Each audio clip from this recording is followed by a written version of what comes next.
Terrorism poses a potent threat to Pakistan. Media is a part of the problem. The state is fighting a war that has no rear, no front. It is being fought among the people. कि media की हर सिर्फ को वो लोग इस्तेमाल कर रहे हैं और जवाब देने के लिए कोई नहीं है. This is a war of narratives. The society is not dealing with just one source of information. This is a four-generation war. We have three layers of militant media in Pakistan. Conservative elements for the last 500 years they have been producing knowledge.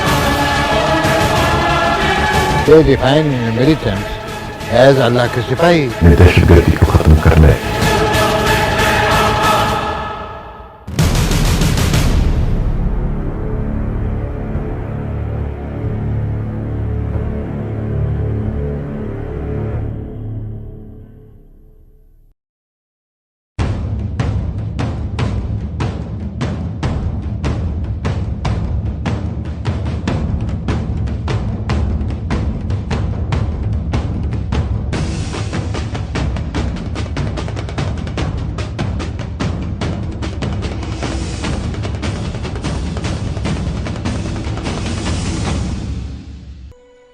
Pakistani state was built on the Islamic notion that nation building has to be done, that this has to be a place which we got to experiment Islam. The sources of jihadi ideology are rooted as well in the Islamic tradition, a kind of Islamic tradition.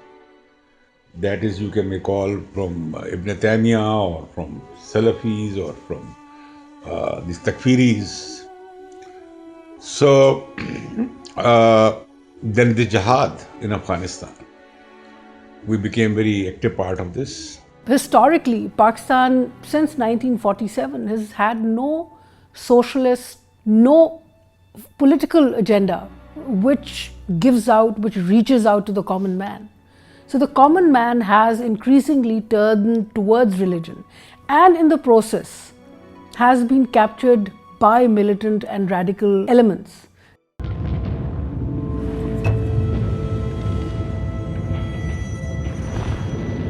With the rise of Taliban in Afghanistan, we were overall very much attracted towards that notion of Islam.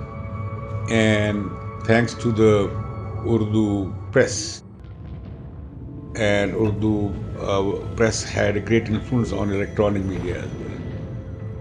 So we got the great projection of that ideology.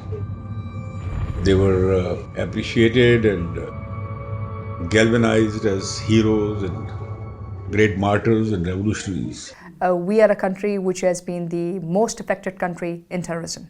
We have 65,000 people dead as a result of this so-called quote-unquote war against terrorism.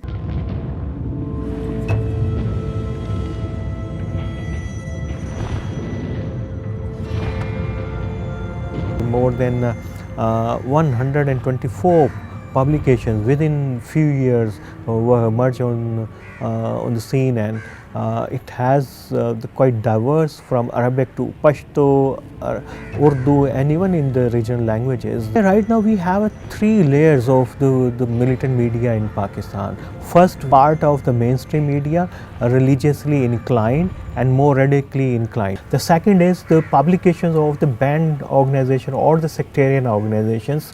These basically focus on the militancy in the Pakistan. And then the third layer is the most dangerous. This is the press is basically developed during last few years, and it's belonged to the pure terrorist organization, including the TTP, Al Qaeda, or with Daesh.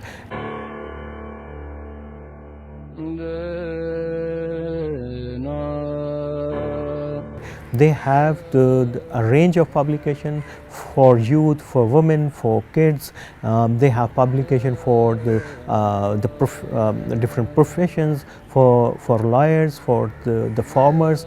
So their publications range more than 17, and at the same time they have a very sizable presence in cyberspaces, and they are using the other media forums as well. So this is the more effective if we are talking about about in the just a regional context, then this is one is the local group, which is Jamaatul Ahrar on the Umar media, which is quite effective launching their media campaigns, and then this is the Al Qaeda Baras Khair, what we call the Indian subcontinent. Band Jamaatul Dawa and its affiliated groups, they are using this group these publications more effectively.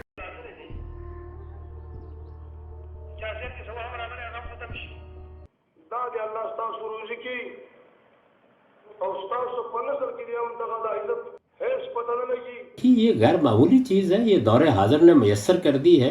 आपके इल्म में है कि इससे काम लेकर दुनिया की हर चीज़ एक एक घर तक पहुंचाई जा सकती है और इसके असरात बड़े गैर मामूली होते हैं। यहाँ तो सूरत-ए-हाल ये है कि मीडिया की हर सिन्फ को वो लोग इस्तेमाल कर रहे हैं और जवाब देने के लिए कोई भी नहीं।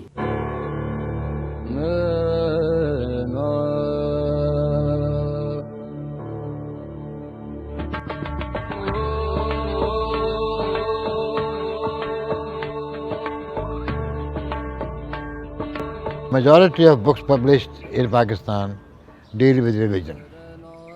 And what kind of literature is produced, you should go and read them. Conservative elements for the last 500 years they have been producing knowledge. And randomly go any household and you would find a literature which is extremely conservative. And that is shaping the mindset. If you join the funeral of a Shia, your marriage contract with your wife lapses. This is written. On the one hand, this literature is produced. There is no literature of the other kind. Nobody is presenting the true picture of liberal Islam. In the subcontinent, the Islam we had was the most liberal form of the religion.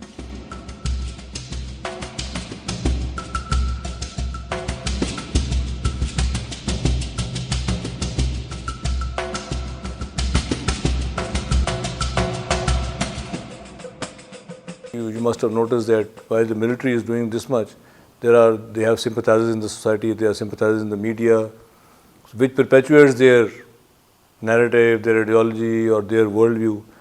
Media is a part of the problem. They have their own media. And they have their own representatives on the social media also, who raise questions.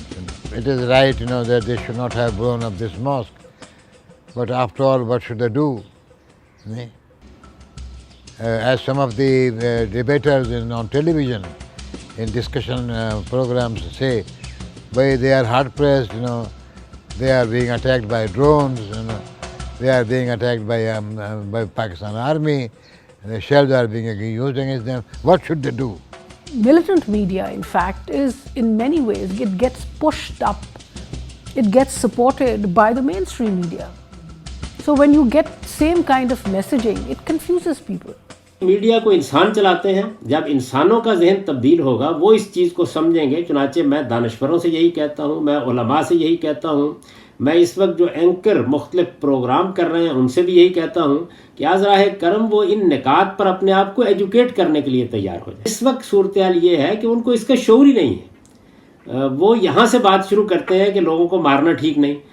तो हमारे यहाँ जितने लोग भी इन मौज़ूआत पर गुफ्तगू करते हैं उनका अपना इल्म इस मामले में सिफर के बराबर होता है। वो सुनी सुनाई चंद बातें बयान कर रहे होते हैं। उन्होंने ना दहशत गर्दों के बयानियों को उसके अंदर उतर कर समझा है और ना उस मौजू पर मज़हब का उन्होंने इल्मी मुताला किया है। तो नतीजा ये निकलता है कि वो कोई किरदार भी अदा नहीं कर पाते।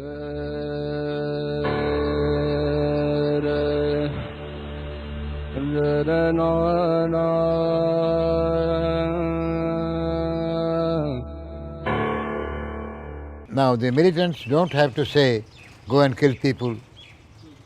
They don't have to say, plant bombs under the chair of XYZ. They say, jihad is a duty of every Muslim. Propaganda begins, from verbal messages that are given in mosques. Jihadi literature is now increasingly talking about corruption. It's talking about corruption of the elite, about the political leadership, Now, this is something to which the common mind is becoming sensitive. So if you start talking about Kashmir, if you talk about jihad, if you talk about Islam, if you talk about injunctions of Islam, now how can anyone object to it? It's just that they twist it to their advantage. Now, the very fact that they are present there, for example, Lashkar-e-Taiba, Jamaat-ud-Dawa, Falah-e-Insaniyat Foundation, Jaish-e-Mohammed has actually gone a little undercover. There is a hegemony of idea of religious extremism. We are right, everybody is wrong. All other religions are wrong. We are right, and we are destined to dominate the world. Everybody else is wrong. So this exclusionary, introvert ideology based in the Middle Ages is reactive to all changes in society. कि इस वक्त दुनिया में सियासी नज़ात के फ़ैसले के लिए जमहूरियत को एक आलमी उसूल के तौर पर मान लिया गया है, ये बयानिया उसको तस्लीम नहीं करता।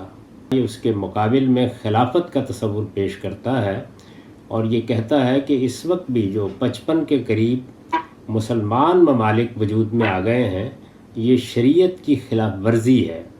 शरीयत और दीन का तकाजा ये है कि ये सब ममलकतें मिलकर एक हुकूमत बने जिसको खिलाफत इस्लामिया कहा जाता है। अगर उनका मौक़िफ़ सही है तो फिर मुझे और आपको भी उनकी सफ़ों में शामिल हो जाना चाहिए, और अगर वो गलत है तो फिर हमारा मौक़िफ़ क्या है। इस वक्त की सूरत-ए-हाल ये है कि उनका एक मौक़िफ़ है और इधर कोई मौक़िफ़ नहीं।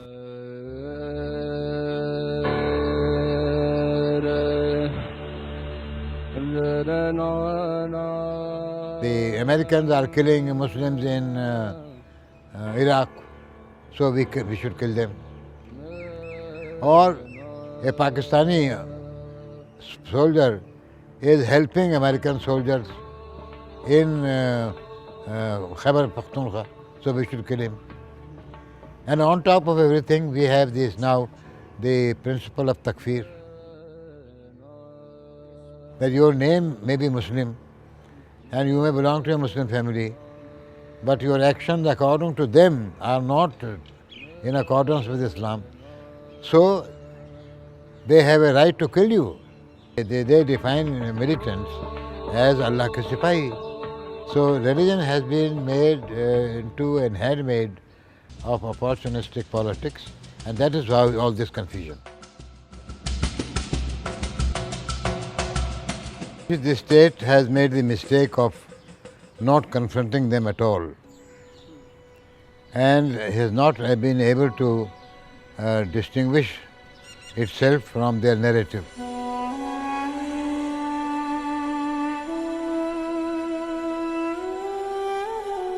Neither this government or the previous government nor the people are really very serious about it. They don't realize the kind of threat they are facing. It's spreading amongst the educated people. And why is it spreading? Because some of it is based on sectarian issues, which despite all the education, you have those latent, hidden views about the other sects or other groups which come out when you motivate somebody or influence somebody on the basis of their mindset that we are being persecuted, so we need to get hold of these people. These people are not related to Islam, so killing them is something which is supposed to be good. The uneducated is uneducated. They're very vulnerable, they're very gullible, you can motivate them and they'll kill somebody and think later. Like you see a lot of things happening in Pakistan. But the educated are more dangerous because they associate themselves mentally and spiritually with this kind of narrative. So they can plan, they can motivate other people, they can assist in financing, they can assist in social media, they can do a lot of things which an uneducated man who does not have access to a lot of things cannot do. So this sort of spread, and that is why these people now have started targeting those people who are educated.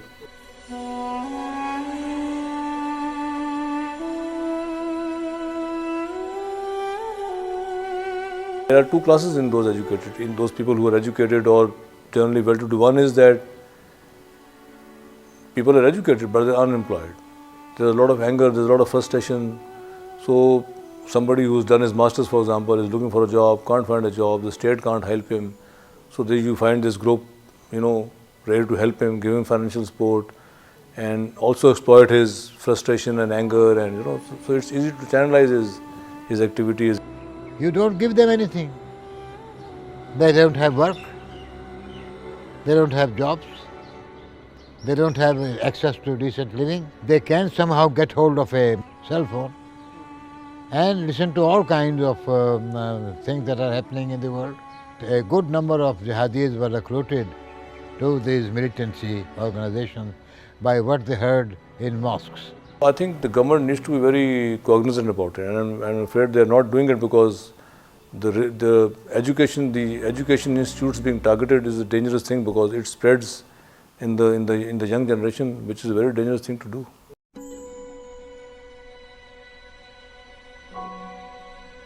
You cannot overcome terrorism or Islamic fundamentalism by force alone. No. In fact, you create more terrorists. Even if you kill 20 people, there will be 20 more in places like Lahore or Karachi or Rawalpindi or anywhere else. This is a fourth-generation war. This is a war which is where the target is not the military. The target is the people of the country. दहशतगर्दी तो एक action है जो किया जाता है और इंतहा पसंदी तरबियत करती है उस जहन की जिसने उस एक्शन को करना है। हुकूमत भी ये पुख्ता अज़्म रखती है कि हमने दहशतगर्दी को ख़त्म करना है।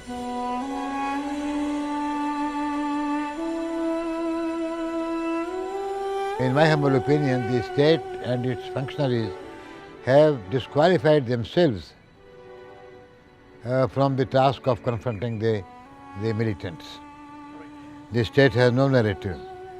In fact, the state shares the narrative of the militants. The kind of ideology or ideological orientation in Pakistan studies or in the syllabus, what is that? Our interpretation of history, our view of history, our view of a good human being and of our nationhood.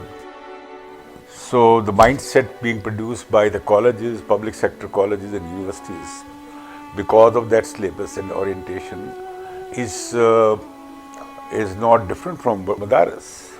So you'll find the jihadi elements coming just not from Madaris but also from the universities.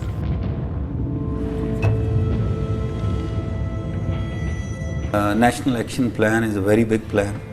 It was conceived with the consensus of all political parties, which means this was voice of the people of Pakistan. People just want terrorism to end in Pakistan. Now this death penalty, we've seen that it has brought dividends because it is only the hardcore terrorists who are being presented before these military courts and their cases are being run. जो national action plan है उसमें दोनों बातों पर तवज्जो दी गई कि हमने दहशतगर्दी के तंजीमों को ख़त्म करना है। उन तंजीमों को ख़त्म करने के लिए जिस ऑपरेशन की ज़रूरत है वो किया जा रहा है।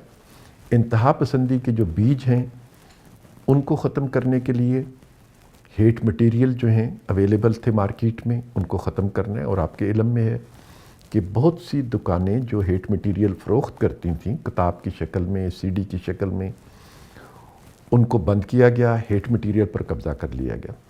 लाउड स्पीकर का इस्तेमाल जो है उसको इस तरीके से महदूद किया गया कि कोई उसको गलत ना करे और जो हेट स्पीचेस करते हैं उन लोगों को गिरफ़्तार किया गया। वेबसाइट्स हैं, वेबसाइट्स बहुत सी जो ये मटेरियल देती हैं, बनाती हैं, उनको बंद भी किया जाता है। लेकिन आपको मालूम है कि एक आप वेबसाइट बंद करते हैं दूसरी एक वेबसाइट शुरू हो जाती है और जब तक ये जहन मौजूद है हमें इसका सामना करना पड़े।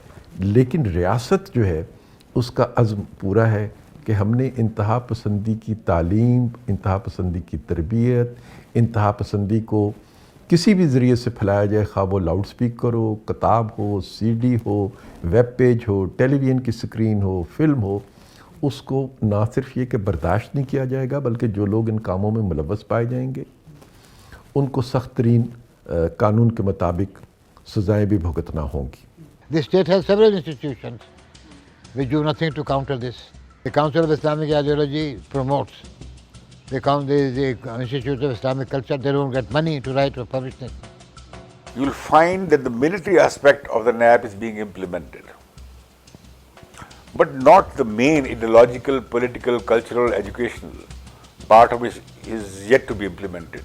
I just do not know what is the alternative narrative. They have formed a committee of religious scholars who are the source of all trouble, ideologically speaking. So there is no alternative narrative in Pakistan.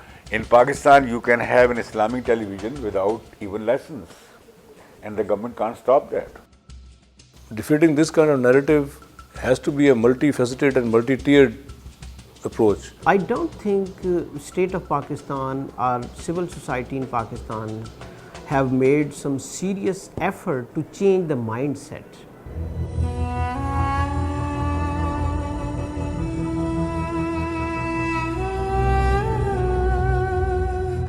To change the narrative, to change the discourse, I think initially what the state needs to do is fundamentally change its direction as well.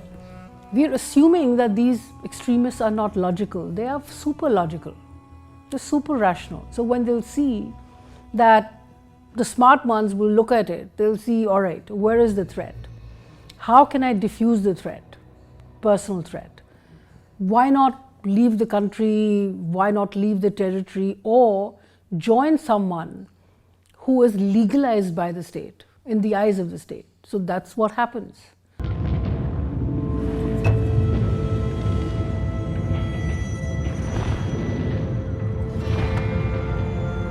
As far as, some organizations still present here, I would say a strategic direction has been taken to eliminate terrorism without any discrimination. लेकिन ये एक मुसलसल काम है, क्योंकि ये जरासीम पैदा भी एक तवील अरसे में हुए। हमारा उसका एक माजी है जिसमें ये जरासीम पैदा हुए।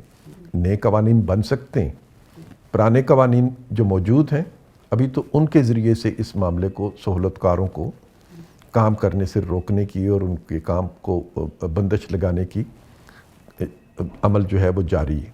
और अगर हम ये समझते हैं किसी वक्त पे कि नहीं मज़ीद कवानीन बनाने चाहिए तो मज़ीद कवानीन भी बन सकते हैं।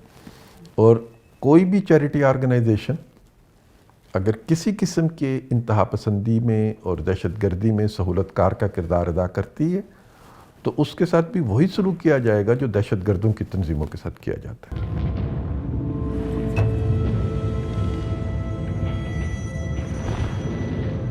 I think that's where the essential requirement of the state is at this time missing, and that is to come up with a new legal framework. This means our politicians and our national assemblies would have to act as the front runner for this. They have to come up with a new legislative framework which would very clearly ensure all process of the counterterrorism efforts. That means witness protection programs, that means a strong prosecution. They don't have legs for it.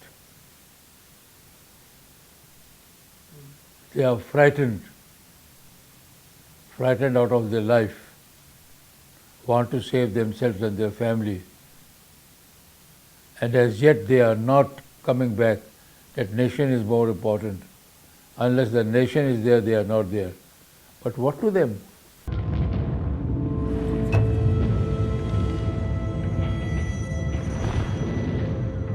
We live in an age of globalization. That means that technology is both accessible, an enabler, and also at certain times, a disqualifying factor for the youth.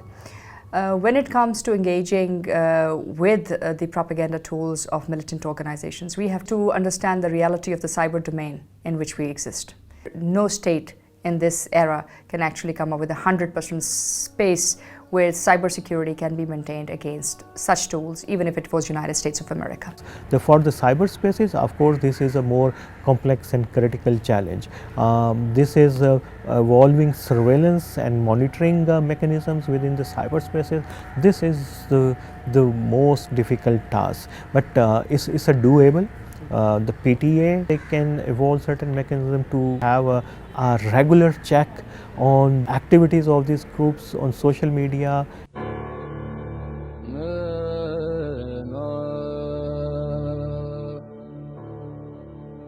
सबसे पहले रियासत को ये फैसला करना चाहिए कि जुमे का मेंबर उसके कंट्रोल में होगा, इसलिए कि ये मेंबर अल्लाह के पैगंबर ने उसी के कंट्रोल में दिया है। इसके ज़रिए से एक मुतवाज़ी रियासत कायम हो जाती है और वही चीज़ जो पापाइयत वजूद में लाई थी वो मुसलमानों के अंदर भी वजूद पजीर होना शुरू हो जाती है। 12 साल की ब्रॉड बेस वसीउल बुनियाद तालीम हर बच्चे का इंसानी हक है। रियासत को इसमें एक वाज़े मौक़िफ़ इख्तियार करना चाहिए। First of all, it should encourage control. Control means no people should be allowed. They should be discouraged from interpreting religion according to their way of thinking. That's one. The second is have a dialogue between different schools of thought.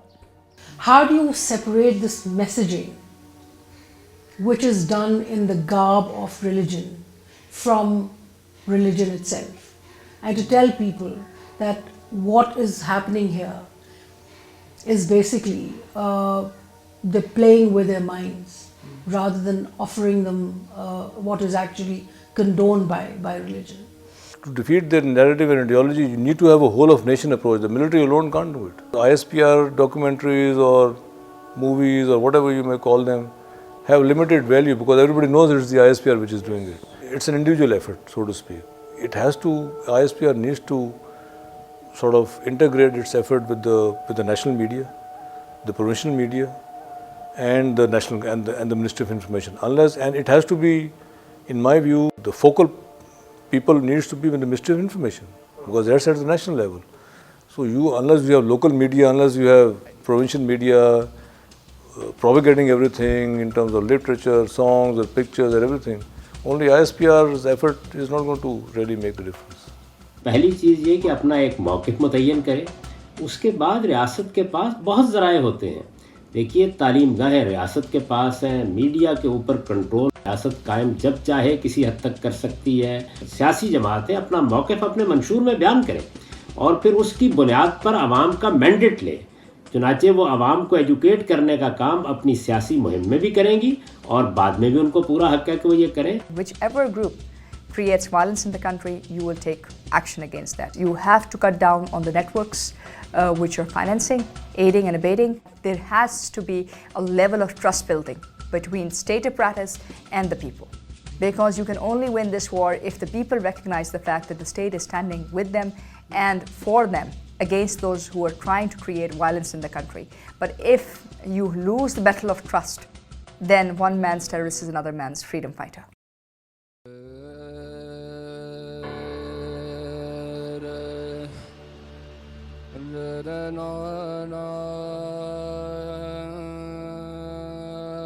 The child, whose father is killed, and he believes that he has been wrongly killed, he will not be in love with you. He will love the legacy of the father.